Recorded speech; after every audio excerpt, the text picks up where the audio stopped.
Wale ambao wataanzia miaka 18 mpaka miaka 35.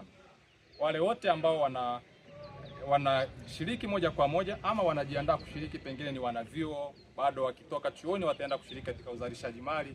Hao vijana wote tunawahitaji kufika katika ukumbi wa Mkapa uliopo hapa jijini Mbeya, ili kwa pamoja tuweze kushare ideas. Wapo watu wamepata mkwamo katika mikopo mbalimbali ya serikali. Ipo mabilioni ya mama, yapo mikopo inayotoka kwenye mabenki mbalimbali ya kifedha. Sasa yote haya ni maeneo ambayo tunaenda kuzungumza sasa na vijana ili kueleza kwa ufanisi kabisa, na tutakuwa na wataalamu ambao wanahusika moja kwa moja na maeneo hayo ili kuwaelewesha vijana wasipishane na fursa ambazo zinakuja kwa ajili yao, ili tuweze kuwasaidia kwa namna moja ama nyingine kufanikisha maendeleo yao ya kiuchumi. Labda kwa vyuo ambavyo mmepita, nimekuwa nikifuatilia ziara ambazo mmekuwa unaendelea kuzifanya, mapokeo yako vipi na ushiriki wao au wanavyuo na vijana ambao makundi mbalimbali ambao wameweza kuyafikia, ushiriki wao uko vipi kuelekea taratibu? Kwanza ni washukuru sana vijana ambao tumebahatika kukutana nao huku jijini Mbeya. Wapo mabodaboda, wapo waendesha bajaji, madereva, wafanyabiashara wengine machinga, pamoja na vijana wa vyuo vikuu mbalimbali ambao tumepata nafasi ya kukutana nao ili kuelezana dhamira kuu ya kongamano hili ambalo linaenda kufanyika hapa Mbeya.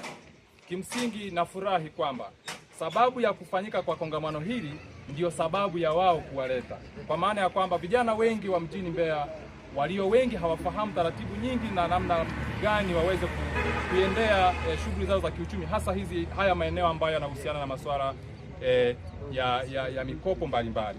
Kwa sababu ya wao kukosa hiyo elimu, imekuwa ni chachu kwao pia, na niwaalike vijana wengine ambao pia na wao elimu hiyo hawana, pamoja na mengine mengi ambayo tunaenda kuangalia, ikiwa ni pamoja na kubaini vikundi mbalimbali wajasiriamali. Hamasisha vijana wenzangu wapate kuja kushiriki ili wapate kupata elimu, maana unaweza kupata mkopo lakini ukawa hauna cha kufanya. Lazima uje ujifunze mbinu mbalimbali za kujiendeleza kiuchumi ili hata ukipata mkopo ukusaidie kufanya maendeleo zako. Katika hafla ya kusherehekea siku 100 za Mheshimiwa Rais Chief Hangaya Daktari Samia Suluhu Hassan kwenye kongamano hili la vijana kutoa elimu ya kujiendeleza kiuchumi, una mwitikio upi na mapokeo yako pia ni yapi, na kitu gani ambacho unategemea kiwe ni sehemu ya mafunzo hiyo tarehe 10 na tarehe 12 mwezi huu na mwaka huu? Mwitikio wangu ni mkubwa, pia nina furaha kubwa kwamba rais wetu anatukumbuka vijana na anatuthamini, lakini pia natamani kujifunza mbinu mbalimbali za kufanya biashara au kujiwekeza katika uchumi. Vijana sasa unawaambia nini na unawapa wito gani pia vijana wa mkoani Mbeya na nyanda za juu kusini kwa ujumla wake?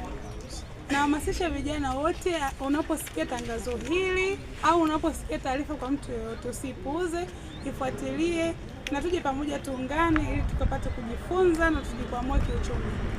Kauli mbiu ya kuelekea hiyo tarehe 10 na tarehe 12 inasema vijana tuyajenge, Tanzania ni yetu, sauti yetu na taifa letu. Unadhani kauli mbiu hii inakisi vipi kongamano hili, na kwako wewe pia inakisi vipi pia maisha yako kama kijana?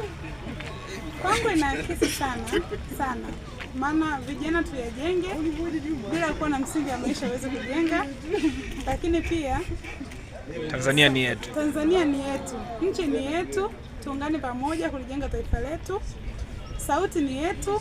Sote kwa pamoja tukisema mambo yanakuwa vizuri. Taifa letu. Lakini pia taifa letu. Majenzi, kwa hiyo majenzi unawaambia ni majenzi ukiona ni jenzi mwenzao? Majenzi wote nawahamasisha wafike katika kongamano hili tupate kujifunza na tukaweza kuelimika, tujenge taifa letu.